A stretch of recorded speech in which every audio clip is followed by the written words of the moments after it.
Changing Expectations. Written by KK Slider. Chapter 17. Despina.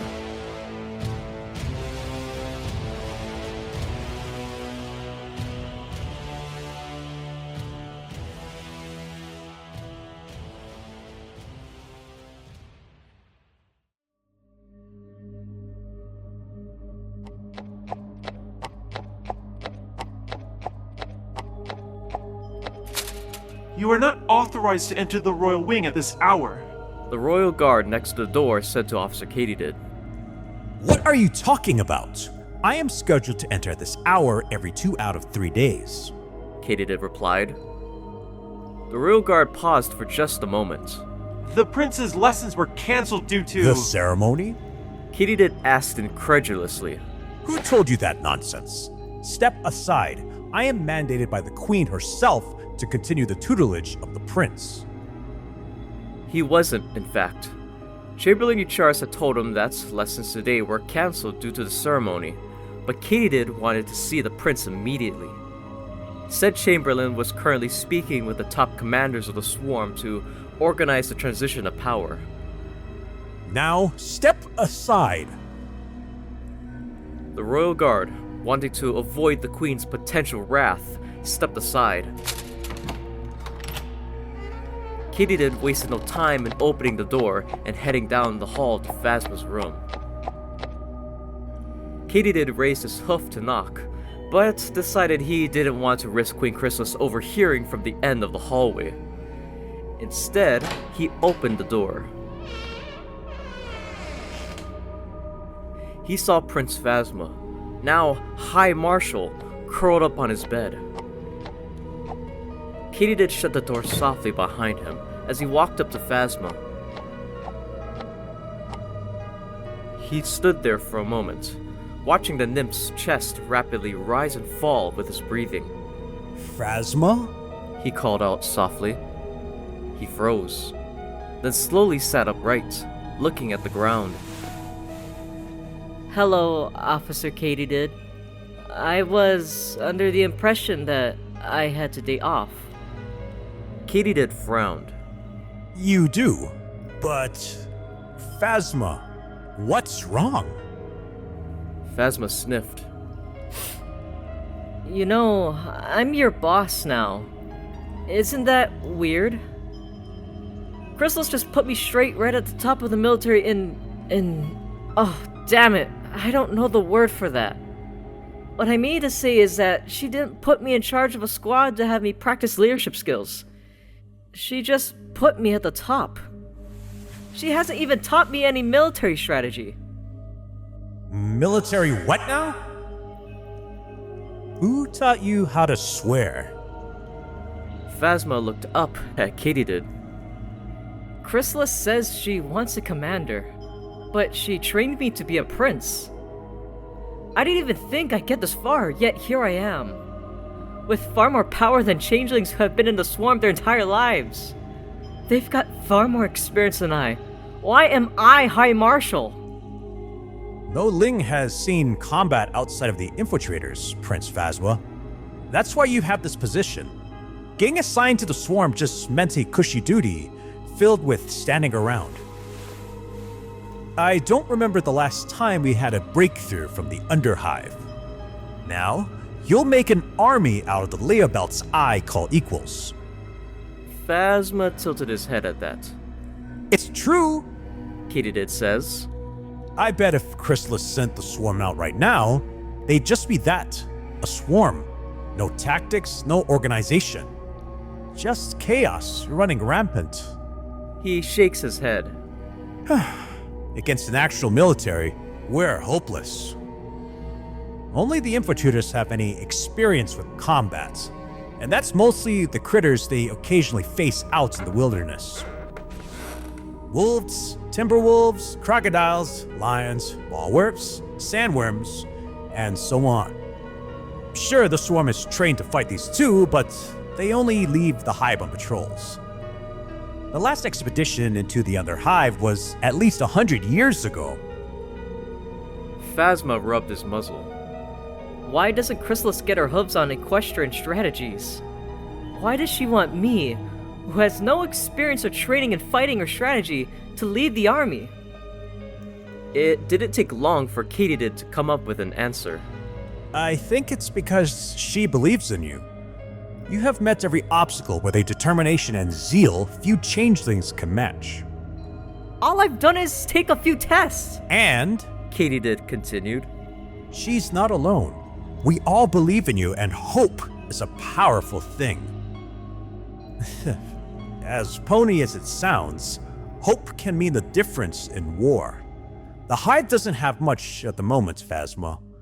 The only way to bring in more materials and goods is the infiltrator network, and that's already pushed to the max on bringing back love and what information they can gather. You've been training all this time. Receiving an education that is already above what every other changeling receives. I don't know how to fight. Phasma retorted. That will be solved starting very soon. Our lessons are to transition into more martial-focused ones as soon as possible. Phasma sighed. I'm the High Marshal with orders to radically reform the entire military because we need to conquer Equestria. We need to conquer Equestria because we need more food. So we need more food. And I take it we can't compromise other sectors of the Hive to get more? If that's the case, why is our Hive so far away from Equestria? Wouldn't a lot of logistical problems be solved by being closer? You should ask Queen Chrysalis that yourself. Was all Katydid could offer. I will. In fact, I have a number of questions I'm going to ask. That got Katydid's attention.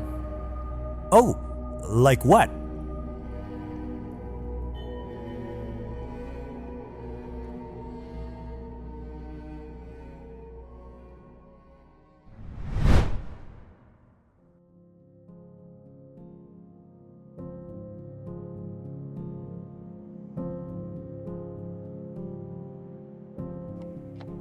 The next day, Eucharis woke me up as usual, and I made my way into Chrysalis's study. This had been my daily routine for every day I've been a nymph. However, when Chrysalis entered the study, I decided to break tradition.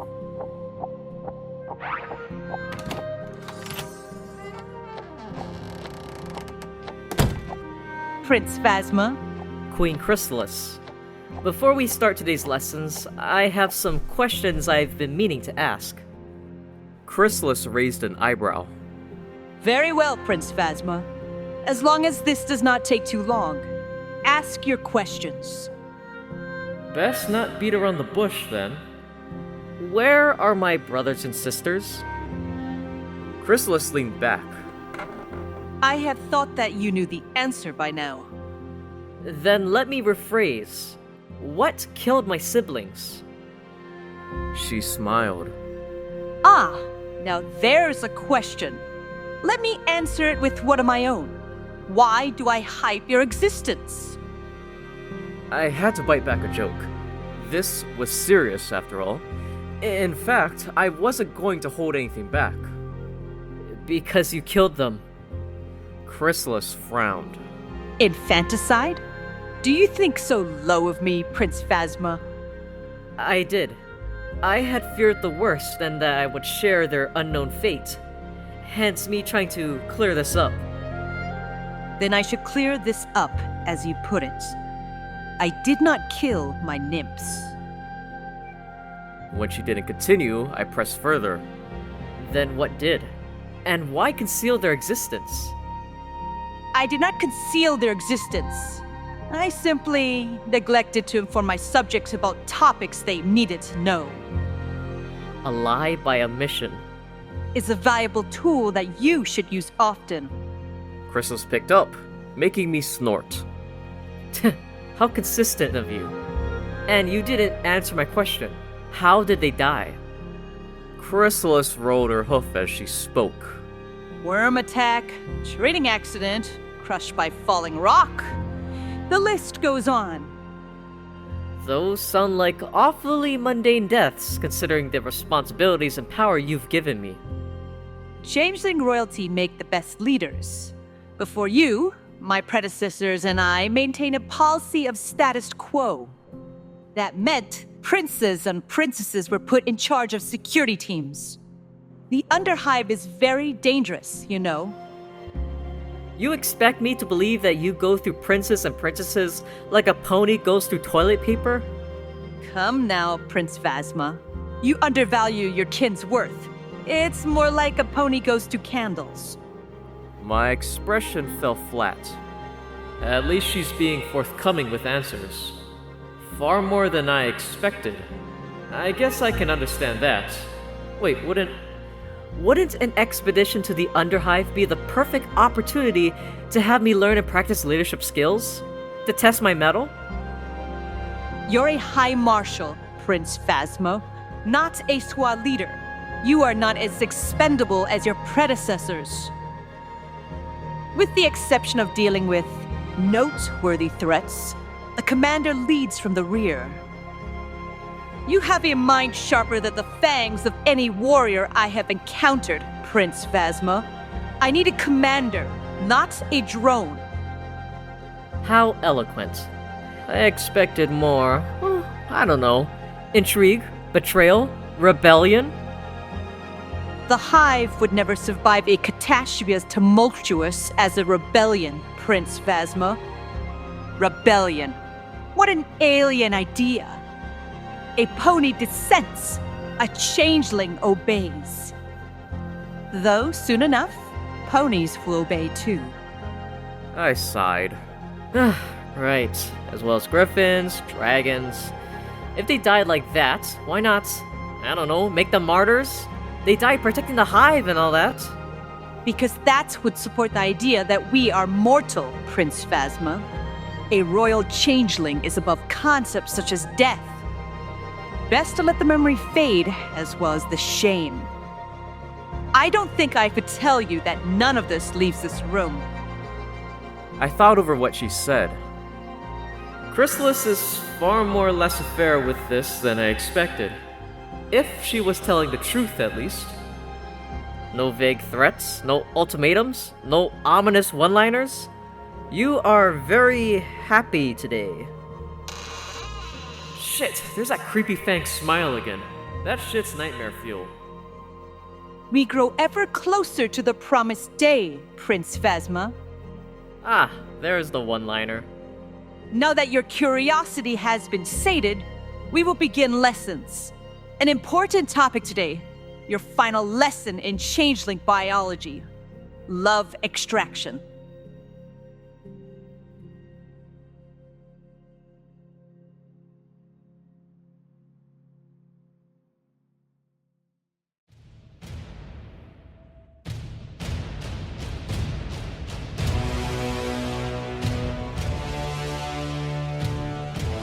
Changing Expectations.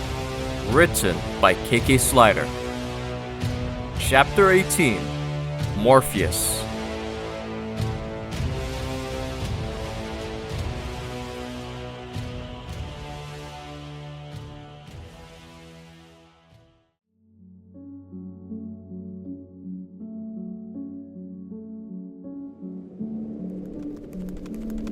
Infiltrator Solite had clued me in on the basics of how to extract love. In concept, it was very similar to taking a disguise, only instead of imagining a form, you imagined what emotion you were extracting. In addition, you grasped the string of emotion, rather than the string of change. Simple concepts were required for the basic survival and functions of your species, after all. Evolution doesn't do over-engineered, just good enough. Queen Chrysalis spent little time going over this distinction. Instead, she led me on a trip through the Hive. Our destination was the storage section. Specifically, the secured storage where our food sources were kept. I'm going to meet my first pony. In a manner of speaking, at least. Ponies. Our number 1, 2, and 3 enemy. Unicorns. Pegasi. Earth ponies. I had been lectured for many hours on their danger, their importance, and their place in the world, beneath our hooves. Now, I would get as close as I could to seeing this for myself. For better or for worse, I was going to see just exactly the future Chrysalis had in mind for the population of an entire continent. I wondered what I would see. Small cells with minimal luxuries, surely. Their diets would be poor, consisting of what we could grow in the farms in the Green Cave. Still, the captives would probably be eating better than the average changeling. It's not going to be pretty. Too many red flags for it to be anything good. But for the survival of our species, no cost is too great. Our species. There's no going back to being human, is there? I'm 100% changeling, whether I like it or not. These are my people now, my changelings. Their problems are my problems, and their suffering is my suffering. They put their faith in me to help them as their prince. Some are born great. Some become great.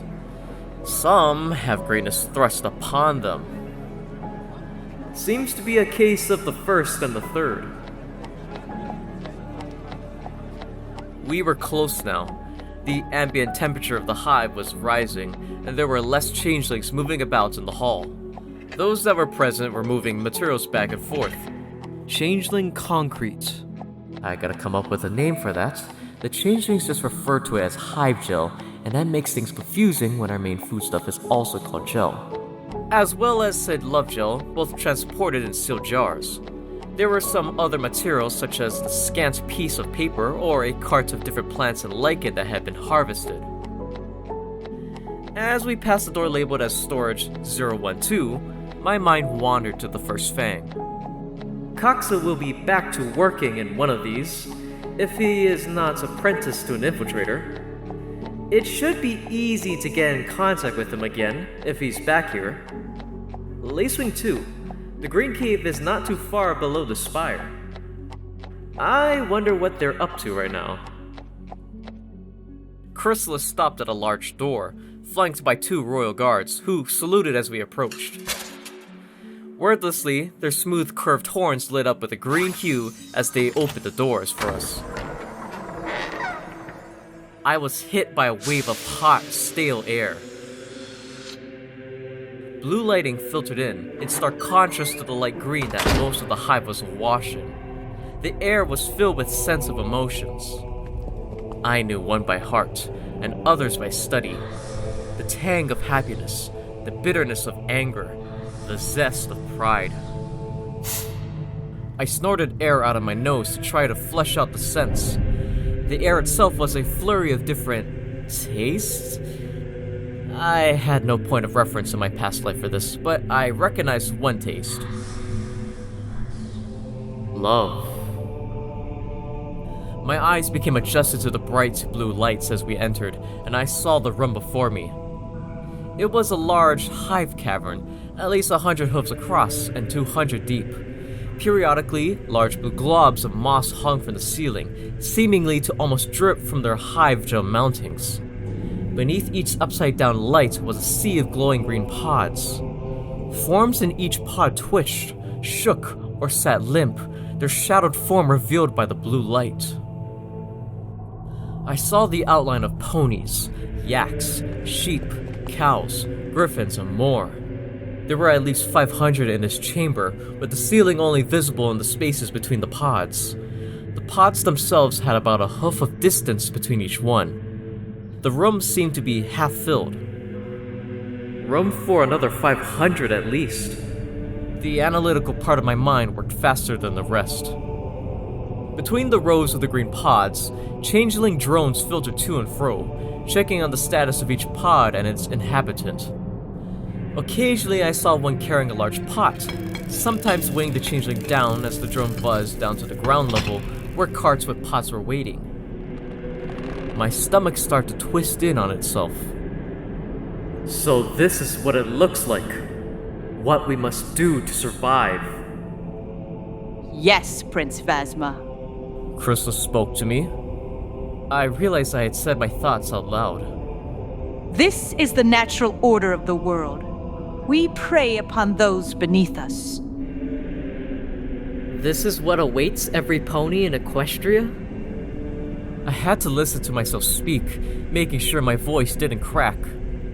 Yes. Was all she had to say. I heard a bang. Instinctively, I pressed the hoof to my heart.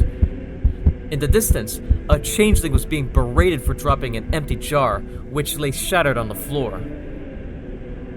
There's no other way? Chrysalis disregarded the question. Our techniques have been practiced for millennia. Why? I struggled to keep my voice steady. Have alternatives not been pursued? Our gathering could be perfected yet. Surely if the hive was closer, we would not struggle as much for food. The hive used to be closer. We are the fourth hive dynasty, but our blood goes back to the first changeling king. An unbroken chain? Then why? Not the fourth dynasty, the fourth hive. I whispered. Chrysalis picked up on it. It took generations for our survival to reach this level of efficiency. We are hidden from the world. We are in a defendable position. We have a food supply within the hive itself. We are far away from the reaches of scrying spells. These ways keep our species alive. Come, my prince. It is time for your extraction lessons.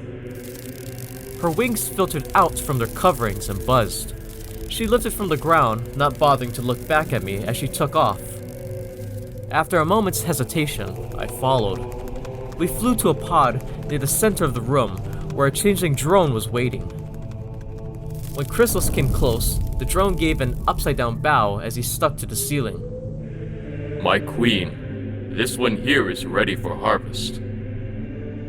She landed next to the pod and waved him off with a flick of her hoof, and the drone did as he was ordered, leaving immediately.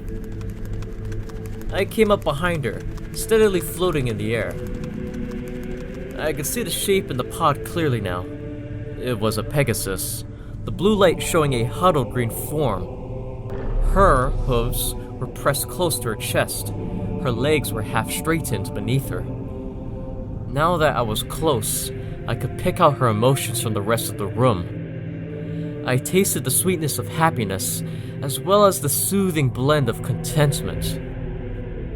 She is having a pleasant dream, was all I could think. Eat! Queen Chrysalis commanded me. I flew closer to the pod, touching it. This is where love comes from. Who love comes from. It was one thing to hear about what's going on, to see it yourself and to take a direct role in it. For the survival of our species. I let out a shaky breath and focused on the string of emotion. Immediately, the taste of emotion that lingered with each breath made themselves known. My mind cast out, and I felt the emotion stirring within the pods around us. Fear, hate, anger, sympathy, love, happiness. I focused on the Pegasus in front of me, her emotions making saliva pool within my mouth. Then, I pulled.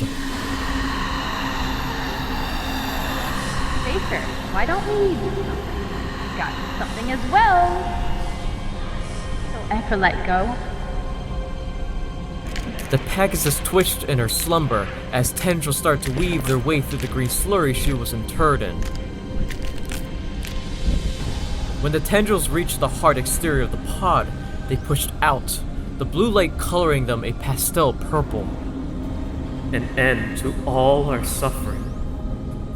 I drew in a shaky breath, the wisps following the intake of air and made their way into my muzzle.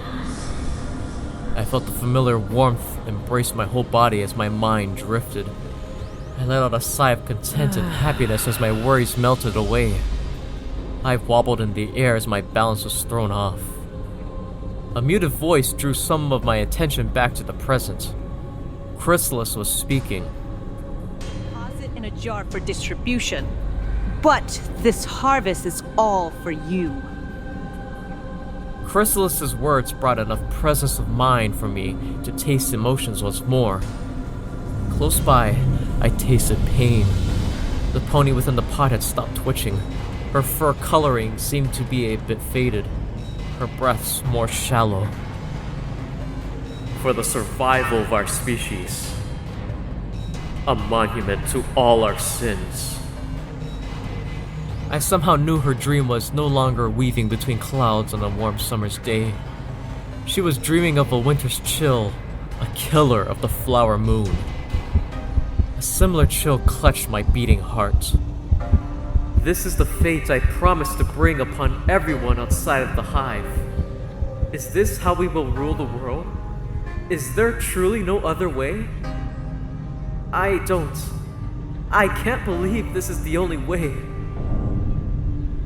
My teeth silently clattered in my closed mouth as I felt my face go numb. I looked to Chrysalis. She was going on about the logistics of collection, how around 60% of the network was dedicated to collecting food and the very rare isolated individual. The vault holds the records of our entire species. If Chrysalis won't consider alternatives, then I must find them myself. I shall bring the end to Equestria as ordained. I will secure the survival of our species, but this will not continue any longer than it has to. These violent delights have violent ends. The chill would not leave my chest for hours.